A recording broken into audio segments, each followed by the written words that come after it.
Ciao a tutti, benvenuti sul canale per un nuovo tag. Questo l'ho trovato sul canale di Julie Demar, che non conosco ma saluto. Comunque mi era sembrato carino, ho pensato di copiarmi le domande, ispirato alla famosa serie Una mamma per amica. Immagino che la guardavate, era un po' di anni fa. È ispirato ai personaggi di questa serie televisiva. Tag un po' di canali qui sotto come sempre. Poi vi ricordo che nella descrizione vi lascio anche i link per acquistare i video consigliati, i libri consigliati. I personaggi immagino che li conosciate della serie.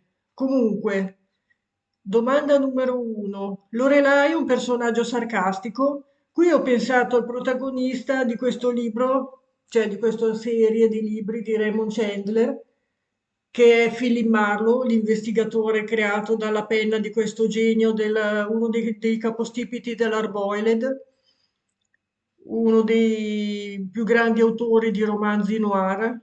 Comunque Philip Marlowe è un investigatore privato, per chi non lo sapesse, sicuramente un personaggio sarcastico.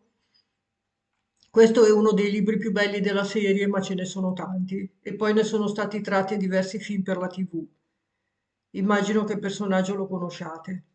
Numero 2. Rory, il tuo classico preferito.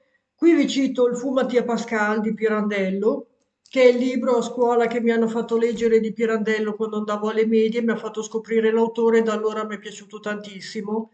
Uno dei primi grandi classici che io abbia letto. Comunque c'è questo personaggio che vive in Piemonte e ha il vizio del gioco. A un certo punto, tornando a casa dal casino, si rende conto che hanno trovato un cadavere nel fiume e l'hanno scambiato per lui e decide di darsi per morto, va via e cerca di rifarsi una vita a Roma, però non avendo una famiglia, un nome, i documenti, eccetera, non è possibile, quindi decide di ritornare a casa.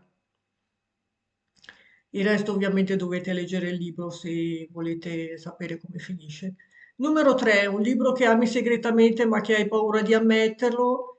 Non ce ne sono, credo. Se un libro mi piace lo dico, non credo che esistano. Numero 4, Lane, un libro che proteggeresti con tutte le tue forze. Qui mi è venuto in mente questo, uno dei classici più belli di sempre, che è Le memorie di Adriano della Jursenar, uno dei libri più belli mai scritti, dove appunto si immagina l'imperatore Adriano che scrive una serie di lettere a suo nipote Marco Aurelio e gli parla della sua vita, si confida, soprattutto i suoi sentimenti, i rapporti con la famiglia, i rapporti col suo giovane favorito che poi muore giovane, Antino, eccetera. Un libro molto molto bello, sentimentale. Numero 5, Dini, il tuo primo amore tra i libri, qui l'ho già detto, questo libro di Lewis Carroll è uno dei primi che ho letto io quando avevo 5 o 6 anni, che è Alice nel Paese delle Meraviglie attraverso lo specchio, una fiaba, un libro per bambini, ve ne avevo già parlato diverse volte. Numero 6, Suki, un libro che hai divorato, qui vi cito La caduta dei giganti di Ken Follett, romanzo storico, sentimentale, ambientato al momento della caduta dei grandi imperi, impero inglese, impero russo, austro-ungarico, eccetera, verso la fine dell'Ottocento e gli inizi del Novecento. Parla di quel periodo storico lì. Numero 7, Jazz, un libro che ami ma che riceve molto odio, anche qui non ce ne sono, credo, per cui ho dovuto saltare la risposta.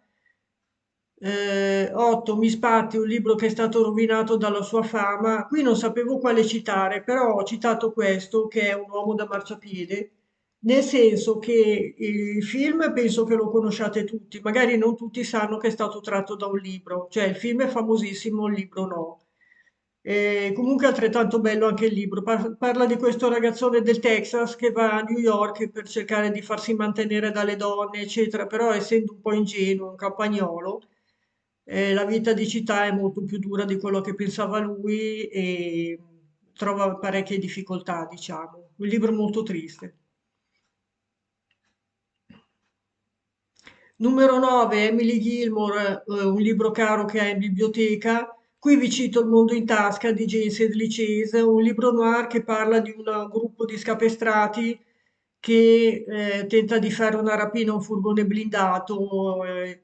le vicissitudini di questi poveracci che cercano di fare il colpo della vita. Lo è molto caro perché è il primo libro che ho letto di questo autore che mi è piaciuto tantissimo. Quando ero ragazzina, poi me li sono letti tutti quelli che avevo. È uno dei miei autori preferiti. Se vi capita Gense di Licesa, genere noir, mi raccomando assolutamente da leggere come autore. Originale, scrive in un modo tutto suo, molto bravo. Numero 10, Paris, un libro iniziato male e finito bene. Qui vi cito Cronaca familiare di Vasco Pratolini, che non ho qui perché l'ho preso in biblioteca, perché io avevo appena letto quest'altro, che è Cronache di poveri amanti, che è un assoluto capolavoro, uno dei libri più belli di sempre, e mi aspettavo qualcosa di più. Cronaca familiare è un libro molto bello, però io da questo autore mi aspettavo un altro capolavoro. Cronaca familiare, come dice lo stesso autore, non è un'opera di fantasia, è un colloquio dell'autore con il fratello morto. L'autore cercava consolazione perché aveva avuto un rapporto molto difficile col fratello, per invidie, gelosie, eccetera, e in questo libro cerca di riscoprire, di dialogare col fratello, di recuperare il rapporto perché quando erano piccoli muore la madre, mi pare, e i bambini vengono separati. Vasco rimane nella famiglia del padre facendo una vita di stenti, una vita abbastanza povera, e Dante viene affidato a un barone dove viene ribattezzato Ferruccio perché era un bambino molto bello. Questo barone si innamora di questo bambino e ha voluto prenderlo in casa con sé e ha avuto sicuramente una vita più agiata di Vasco. E lui un po' l'ha odiato, diciamo, ce l'aveva col fratello, era invidioso perché ha avuto una vita sicuramente migliore della sua. A un certo punto il barone muore e Ferruccio deve lasciare il mondo dorato dove aveva vissuto finora e torna a vivere col padre. E il rapporto tra i fratelli rimane sempre difficile. Poi il fratello muore e Vasco un po' si è pentito di averlo sempre odiato. C'era stato questo amore e odio tra lui e suo fratello, cerca di recuperare il rapporto e scrive questo libro per eh, è un piccolo classico che tratteggia con sofferta onestà la complessità degli affetti familiari.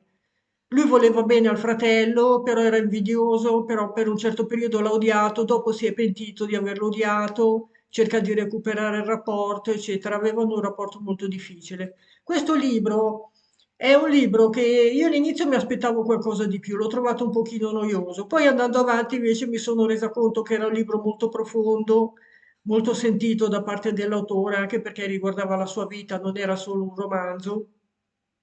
E quindi alla fine è finito bene il libro, l'ho recuperato. Alla fine mi è piaciuto, ecco. Per cui vi cito questo libro che è assolutamente da leggere. Magari non è un capolavoro assoluto come Cronache di poveri amanti, però è sicuramente un bellissimo libro che vale la pena di leggere.